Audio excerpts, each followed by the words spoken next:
Hello friends, welcome back to our channel Toppers Target. So how are you all? I hope you all are doing good. तो जैसा कि आप सब जानते ही हैं कि कल सीटेट ने ऑफिशियल नोटिफिकेशन जो है वो जारी कर दिया है। तो उसी को ध्यान में रखते हुए आज हम आपके लिए लेकर आए हैं एक इम्पॉर्टेंट वीडियो जिसमें हम साइंस के सिलेबस पर डिस्कशन करने वाले हैं और साथ ही साथ हम बात करने वाले हैं कि कैसे आपकी प्रिपरेशन आप स्टार्ट करेंगे और हमारे चैनल पर आपको फ्री में क्या-क्या कंटेंट आपके एग्जाम से रिलेटेड मिलने वाला है। तो ये जो क्लास है ये आप सभी के लिए इम्पोर्टेंट रहने वाली है। तो आई होप आप इस क्लास को एंड तक देखेंगे। हम डिटेल में सिलेबस पर डिस्कशन करेंगे। तो स्टार्ट करते हैं बिना टाइम वेस्ट किए हुए। तो आप सभी जानते हैं कि इसकी जो फॉर्म फिलिंग है वो स्टार्ट हो गई है, जो कि 27 नवंबर को स्टार्ट हो गई थी। जो लास्ट डेट है वो है 18 दिसंबर और जो एग्जाम आपका होगा वो होगा आपका 8 फेब 2026। ठीक है, ये सब मेन इन्फॉर्मेशन आपको मैंने इससे पहले वाली वीडियो में भी बता दी थी जिसमें हमने डिटेल नोटिफिकेशन डिस्कस किया था। आफ्टर दैट अभी हम जो डिस्कस करने वाले हैं वो हम साइंस के सिलेबस पर डिस्कशन करेंगे। तो सबसे पहला जो टॉपिक है वो है आपका फूड। फूड में जैसे सोर्सेज ऑफ फूड में हमें क्या-क्या पढ़ना है, प्लांट क्या-क्या सोर्सेज होते हैं। After that component of food में इसमें आपको carbohydrate, protein, fat, vitamin, mineral and rough is etcetera. ठीक है, ये सब आपको कंपोनेंट ऑफ फूड में पढ़ना है, क्लीनिंग फूड पढ़ना है और रोल ऑफ फूड। ठीक है, फूड का रोल क्या है, तो ये सब आपको इस फर्स्ट यूनिट में पढ़ना है। दूसरा आता है मटेरियल्स, यानी कि मटेरियल्स ऑफ डेली यूजेस। इसमें आपको क्या क्या स्टडी करना है, इसमें आपको प्रॉपर्टीज पढ़नी है। प्रॉपर्टीज जैसे कि ट्रांसपेरेंसी, कंडक्टिविटी, सॉल्युबिलिटी, हार्डनेस, ये सब आपको मटेरियल्स में पढ़ना है। क्या क्या प्रॉपर्टीज पढ़नी है, जैसे कि हार्डनेस, सॉल्युबिलिटी, ठीक है, transparency transparency and conductivity. After that जो नेक्स्ट इसमें आपको स्टडी करना है वो है states of matter. States of matter, matter की आप सभी जानते हैं कितनी स्टेट होती हैं, 5 स्टेट है। कौन कौन सी, जैसे कि solid, liquid, gas, plasma, Bose Einstein, condensate. इन सब की प्रॉपर्टीज आपको स्टडी करनी है, यहाँ से क्वेश्चंस पूछे जाते हैं। और मोस्ट इंपॉर्टेंट जो आता है वो आता है आपका पॉलीमर। ठीक है, आफ्टर दैट जो थर्ड आता है the world of the living. इसमें आपको क्या क्या स्टडी करना है, इसमें आपको प्लांट के पार्ट्स, फोटोसिंथेसिस इंपॉर्टेंट है। ठीक है, तो इसमें आपको प्लांट के पार्ट्स, फोटोसिंथेसिस, सीड जर्मिनेशन और जो मोस्ट इंपॉर्टेंट आता है वो है रिप्रोडक्शन। ठीक है, तो ये सब टॉपिक्स आपको यहाँ से पढ़ने हैं और साथ ही साथ इसमें आपको human body, organ system, digestive system, ठीक है, इसमें आपको ऑर्गन सिस्टम, डाइजेस्टिव, रेस्पिरेटरी, ठीक है, एक्सक्रीटरी, ये सारे सिस्टम आपको इसमें स्टडी करने हैं।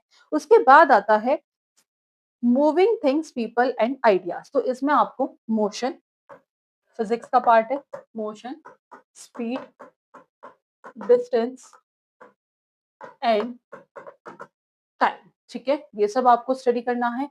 फोर्स, उनके टाइप्स, ठीक है, फोर्सेस एंड टाइप्स। और एक और इम्पॉर्टेंट टॉपिक है इसमें आपका, दैट इज कि एनर्जी, एनर्जी की फॉर्म जैसे मैकेनिकल, हीट, लाइट, ये सब आपको इसमें स्टडी करना है। और एक और मोस्ट इंपॉर्टेंट आता है इसमें, वो आता है law of conservation of energy, जो आपको इसमें स्टडी करना है। नेक्स्ट आता है आपका हाउ थिंग्स वर्क्स, की चीजें काम कैसे करती हैं। तो इसमें आपको क्या क्या करना है, इसमें आपको इलेक्ट्रिसिटी, ठीक है जी, क्या क्या पढ़ना है, इसमें आपको इलेक्ट्रिसिटी, साथ ही साथ मैग्नेट्स। इलेक्ट्रिसिटी में आपको कंडक्टर, इंसुलेटर, सर्किट, स्विच, ये सब देखना है। ठीक है, आफ्टर दैट मैग्नेट्स में उनकी प्रॉपर्टीज, अट्रैक्शन, रिपल्शन, उनका डेली लाइफ में यूजेस क्या क्या है। ठीक है, नेक्स्ट आता है इलेक्ट्रिक करंट एंड सर्किट। तो ये आपको बता दिया कि इसमें आपको क्या क्या करना है। आफ्टर दैट नेक्स्ट मैग्नेट्स में भी उनकी प्रॉपर्टी, अट्रैक्शन, रिपल्शन, ये सब देखना है। नेचुरल फिनोमिना, जैसे इसमें लाइट्स कैसे ट्रैवल करती है, लाइट जो है वो ट्रैवल करती है स्ट्रेट लाइन में, ठीक है, वो इम्पोर्टेंट है। और इसमें आपका रिफ्लेक्शन ये सब देख लीजिएगा, ट्रांसपेरेंट, ट्रांसल्यूसेंट, ओपेक ऑब्जेक्ट ऐसे क्वेश्चंस पूछे जाते हैं, शैडो, रिफ्लेक्शन ये सब आपका इसमें पूछा जाता है, ठीक है? तो ये इम्पोर्टेंट है, ये सिर्फ आपको इन्होंने कुछ टॉपिक दिए हुए हैं, तो इनके सब टॉपिक से क्वेश्चंस पूछे जाते हैं, जैसे एसिड, बेस एंड सॉल्ट से क्वेश्चन आता है, केमिकल रिएक्शन एंड इक्वेशन से क्वेश्चन आता है, मेटल्स एंड नॉन मेटल से क्वेश्चन आता है, जैसे केमिकल रिएक्शन में जो क्वेश्चन आता है वो उनकी टाइप से पूछ लिया जाता है, ठीक है? Acid and base and salt से एसिड से क्वेश्चन जरूर पूछे जाते हैं, बेस से इवन क्वेश्चंस पूछे जा सकते हैं, सॉल्ट से भी क्वेश्चंस बनते हैं, तो वो आपको पढ़ना होगा। और इवन जो मोस्ट इंपॉर्टेंट आता है वो आता है आपका इंडिकेटर। इंडिकेटर जो है इसमें आपका ऑल्फैक्टरी इंडिकेटर से भी क्वेश्चन पूछ लिया जाता है, ठीक है? इंडिकेटर के टाइप से क्वेश्चन आ जाते हैं, इसके टाइप से क्वेश्चन आ जाते हैं, ऑल्फैक्टरी इंडिकेटर से क्वेश्चन पूछा जाता है। और अगर मैं बात करूं जैसे कुछ सॉल्ट्स की, सम इंपॉर्टेंट सॉल्ट से भी क्वेश्चंस आते हैं, एसिड की प्रॉपर्टीज इंपॉर्टेंट है, बेस की प्रॉपर्टीज इंपॉर्टेंट है, और सबसे मोस्ट इंपॉर्टेंट है वो है आपका पीएच और उसका फॉर्मूला, ठीक है? ये भी आपको पता होना चाहिए कि किसकी पीएच, अगर पीएच कम है तो क्या होगा, पीएच ज्यादा है तो क्या होगा, ये सब आपको पता होना चाहिए। तो आपको उसके लिए एनसीईआरटी जरूर फॉलो करनी होगी। इस पर अभी हम आप बात करेंगे कि आपको क्या-क्या करना है, ठीक है? केमिकल रिएक्शन और इक्वेशन से जो पूछा जाता है, वो आपके उनके टाइप से क्वेश्चंस आते हैं, जैसे कॉम्बिनेशन से आ जाता है, ठीक है? डिकम्पोजिशन हो गया, रेंसिडिटी सॉरी रिडक्शन और ऑक्सीडेशन हो गया, डिकम्पोजिशन हो गया, इनके टाइप से क्वेश्चन पूछे जाते हैं। और जैसे आपका कोरोजन, इनसे क्वेश्चन आ जाता है, ठीक है? रेंसिडिटी, और जो मोस्ट इंपॉर्टेंट है rusting of iron, rusting of iron. और जैसे इसमें कुछ green house effect, green house effect, acid rain, तो ये कुछ इंपॉर्टेंट टॉपिक हैं जहां से आपके एग्जाम्स में जो है वो क्वेश्चंस पूछे जाते हैं, ठीक है? अब बात करते हैं पेडागोजिकल इश्यूज से। तो इसमें आपको साइंस का नेचर, उनका एम्स और ऑब्जेक्टिव ये आपको पढ़ना होगा। After that understanding and appreciating science, approach क्या है, इंटीग्रेटेड अप्रोच, ये सब आपको पढ़ना है।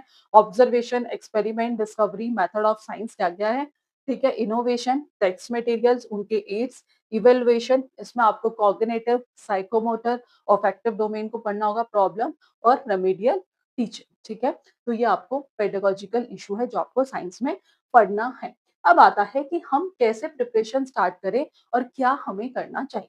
तो सबसे पहले तो एक पीवाईक्यू, प्रीवियस ईयर क्वेश्चंस को उठाइए, आप देखिए कि आपको कितना आता है, ठीक है? और इवन आपको आइडिया लगेगा कि आपका एग्जाम कैसा आता है, कैसे आप उस एग्जाम्स को सॉल्व कर पा रहे हो, नहीं कर पा रहे हो, कहाँ से स्टार्ट करना है, कहाँ से नहीं करना। बाकी मैं आपको बता देती हूँ, सबसे पहले जो आपको करना है, क्योंकि एनसीईआरटी से ही चीजें पूछी जाती हैं, डायरेक्ट क्वेश्चन भी एनसीईआरटी से आते हैं, तो सबसे पहले आपको एनसीईआरटी पढ़नी ही पढ़नी है, मोस्ट इंपॉर्टेंट है। अगर आप सीटेट का एग्जाम देना चाह रहे हैं तो कहीं ना कहीं आपको टीचर ही बनना है, तो एनसीईआरटी एक अपने आप में एक ऐसी बुक्स है जो आपको आपके हर एग्जाम्स में हेल्प करने वाली है। हर कंपटीशन में आप बैठने वाले हो तो उस केस में आपकी जो नॉलेज है वो स्ट्रांग होगी, और आप इजीली, आपको फिर बार बार वो चीज नहीं पढ़नी पड़ेगी, आप थोड़ा डिटेल में चीजें पढ़ोगे, ठीक है? तो एनसीईआरटी जो है वो मस्ट है। अभी आपके पास टाइम है, आप अभी से स्टार्ट करते हो तो आप इजीली सिलेबस के अकॉर्डिंग करना, सिलेबस के अकॉर्डिंग है, आप इजीली उसे कर सकते हो। सबसे जो मोस्ट इम्पोर्टेंट आता है वो आते हैं प्रीवियस ईयर क्वेश्चंस। जितना हो सके क्वेश्चंस की प्रैक्टिस तो करनी ही करनी है, और प्रीवियस ईयर क्वेश्चंस जो है वो मस्ट होते हैं, क्योंकि हमें एक तो एग्जाम का आइडिया लग रहा होता है, हम उन्हें सॉल्व करते हैं तो हम कैसे टाइम मैनेज करेंगे, क्योंकि आपके एग्जाम्स में जो है वो थोड़ा लेंथी भी पेपर आता है, तो उस केस में टाइम मैनेजमेंट जो है वो बहुत इंपॉर्टेंट हो जाता है, ठीक है? कहीं ना कहीं उसके बाद पेडागोजी, क्रिटिकल थिंकिंग। पेडागोजी आपने देखा है कि हर सब्जेक्ट में पूछी जाती है, और इवन अच्छा स्कोर आप पेडागोजी से भी कर सकते हैं। तो पेडागोजी मस्ट है, वो तो आपको छोड़ना नहीं है, ठीक है? और बात करूं अगर ग्रामर की, तो ग्रामर पोर्शन आपका ज्यादा नहीं पूछा जाता है, तो आप कहीं पूरी ग्रामर पढ़ने बैठे तो वो एक सही तरीका नहीं है। तो ग्रामर के लिए अभी आपको जो अच्छी बेसिक नॉलेज है वो आपके लिए सफिशिएंट है। तो ग्रामर पोर्शन अगर आपके पास टाइम बचता है तो तब आप कभी उठाइएगा, अदरवाइज नीड नहीं है। After that maximum practice, that is also important, कि जितनी ज्यादा आप क्वेश्चंस की प्रैक्टिस करते हैं उतना ही आपका जो क्या बोलते हैं कॉन्फिडेंस है वो क्या होता है, बूस्ट होता है। आप एग्ज़ाम्स में एक अच्छे कॉन्फिडेंस के साथ बैठते हैं और जब आपको कॉन्फिडेंस रहता है तो आप एक अच्छा ही अलग ही स्कोर अपने एग्ज़ाम्स में करते हैं। तो सबसे पहले आपको एनसीईआरटी फॉलो करनी है, प्रीवियस ईयर क्वेश्चन्स करने हैं। आफ्टर दैट आपको जितना हो सके मैक्सिमम प्रैक्टिस करनी है और पेडागॉजी आपको नहीं छोड़नी है। अब पॉइंट आता है कि हमारे चैनल पर आपको क्या-क्या फ्री में मिलने वाला है। तो मैं आपको साइंस के प्रीवियस ईयर क्वेश्चंस चैनल पर ही कराऊँगी। उसके लिए आप ज़रूर चैनल को सब्सक्राइब कर लीजिएगा। ये वीडियो अपने फ्रेंड्स के साथ शेयर कर दीजिएगा, जिससे उन्हें भी पता चले कि हमारे चैनल पर प्रीवियस ईयर क्वेश्चंस की प्रैक्टिस आपको कराई जाएगी। अगर हो सका तो इम्पोर्टेंट क्वेश्चंस भी हम डिस्कस करेंगे या फिर कह सकते हैं कि हम टॉपिक वाइज़ क्वेश्चन पर भी एक बार ज़रूर डिस्कशन करेंगे। तो ये था अब तक कि हम इसमें क्या-क्या आपको प्रोवाइड करने वाले हैं। और जो स्टूडेंट नोट्स लेना चाहते हैं, तो हम जल्दी नोट्स भी प्रोवाइड करने वाले हैं आपको स्टेट के। तो उसके लिए आप एप्लीकेशन डाउनलोड कर सकते हैं या फिर हम टेलीग्राम पर अपडेट डाल देंगे, तो आप उसके अकॉर्डिंग टेलीग्राम ग्रुप जॉइन कर सकते हैं, तो वहाँ से आपको अपडेट मिल जाएगी। तो अब क्लासेस जो हैं, हम जल्दी स्टार्ट करने वाले हैं, तो उसके लिए चैनल को ज़रूर सब्सक्राइब कर दीजिएगा और वीडियो को लाइक करना मत भूलिएगा। तो आज की क्लास में इतना ही, मिलेंगे नेक्स्ट क्लास में नेक्स्ट टॉपिक के साथ। So thank you for watching this class.